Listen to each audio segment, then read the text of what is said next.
Estamos aqui entrevistando o professor Vitor Hugo Rosa, formado em nutrição, a respeito do Código de Ética do Nutricionista.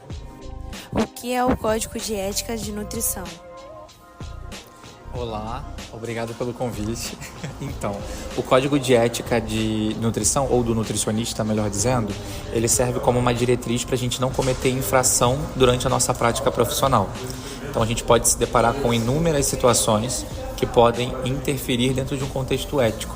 Então, ao longo da conversa, a gente vai puxando alguns exemplos para essa pergunta fazer um pouco mais de sentido.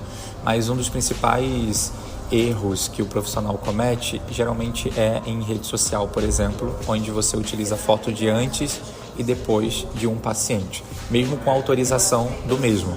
Por que a gente não pode fazer isso? Porque cada indivíduo vai ter uma individualidade, vai ter um tratamento um pouco mais separado, mais personalizado.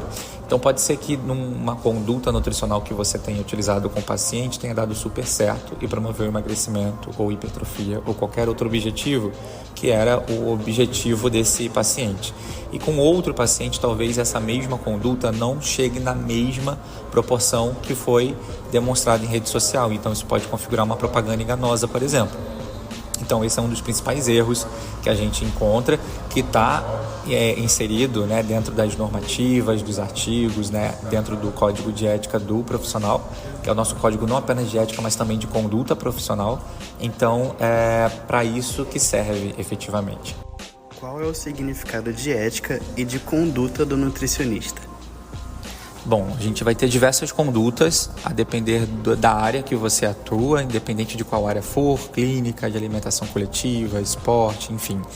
E cada conduta ela precisa seguir um padrão de ética, né, para não ser tão redundante, mas que não possa trazer nenhum tipo de consequência negativa para esse paciente, nem para você que está promovendo essa conduta, né? Então, o que seria a questão desse significado? Ele vai trazer a importância principal de sempre nortear as nossas condutas, sempre da gente não cometer as infrações do que já está dentro desse código de ética profissional e de conduta do nutricionista, como foi perguntado na pergunta anterior. Então, o significado, assim, em síntese mesmo, resumindo, seria uma espécie de padronização para que todos os profissionais consigam exercer as suas atribuições sem interferir num aspecto ético que está descrito dentro desse código. Quais são os princípios fundamentais do nutricionista na profissão? Bom, o princípio fundamental, na verdade, seria o de promover a saúde. E essa promoção de saúde, ela tem que ser dentro dos aspectos éticos da profissão que estão descritos no Código de Ética. A gente vai se deparar com inúmeras outras situações, os outros princípios fundamentais, mas o principal é sempre como ponto de partida a promoção de saúde independente da área. Então a gente vai pensar na alimentação coletiva, por exemplo, que talvez a sua função seja só elaboração de cardápio no primeiro momento. Você não está tendo ali um contato direto com esse paciente, mas esse cardápio é para quem? É para um paciente, é para um indivíduo saudável ou não? Então, mesmo de uma forma indireta, você também consegue promover saúde, que é um dos princípios fundamentais que a gente tem na nossa profissão. Quais são as atribuições do nutricionista? Bom, essas atribuições, elas são inúmeras. Existe uma resolução chamada Resolução 600, que ela traz todas as nossas principais atribuições de acordo com a área de atuação. Então, se você trabalha na parte de alimentação coletiva, ou na parte de nutrição clínica, de docência, pesquisa, extensão, enfim, a gente vai ter nossas atribuições específicas. São inúmeras, tá? Descrever assim de cabeça é uma tarefa um pouco árdua agora. Mas, na dúvida, quando vocês se depararem profissionalmente falando em uma área específica onde vocês vão atuar, podem consultar essa resolução que lá tem todas as atribuições pertinentes à nossa profissão. Um nutricionista pode recusar propostas de trabalho que não condiz com suas atribuições? Sim, não só pode como deve. Então, se você receber algum tipo de atribuição que não compete à sua profissão, é seu direito e seu dever negar sim. Porque isso, além de cumprir, né, ali um exercício ilegal da profissão, você também está se colocando em risco, a depender de que tipo de atividade você pode estar promovendo. Do tipo promover diagnóstico clínico de um paciente. A gente não pode fazer isso, compete ao médico, né? A gente pode fazer um diagnóstico nutricional.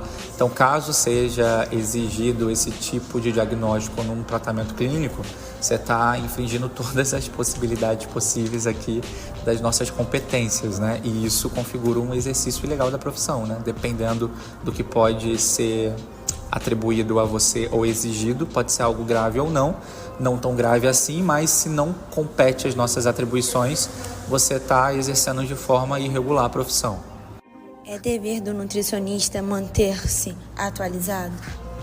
Sim, totalmente. A gente tem uma ciência que ela é muito mutável, né? Então, em algum momento a gente escuta uma possibilidade que o ovo é o vilão, depois ele passa a ser o mocinho, ou que o glúten é o vilão e depois passa a ser o mocinho.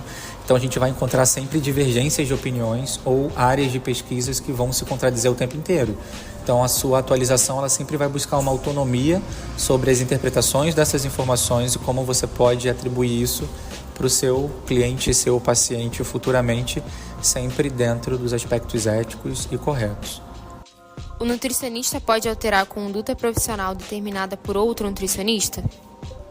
Depende do contexto, né? Se essa conduta tiver um erro, por exemplo, você pode contribuir, né? Promovendo uma alteração, obviamente, mas de um jeito talvez mais sutil, através de uma espécie de reunião, round, enfim, se for compatível a essa realidade, pensando no aspecto clínico, ou caso tenha uma conduta que pode ser que esteja certa, mas ainda assim incompleta, aí você pode adicionar a sua conduta do que já foi adicionado anteriormente, sempre tendo como objetivo o benefício final da outra ponta, que vai ser o seu paciente ou seu cliente.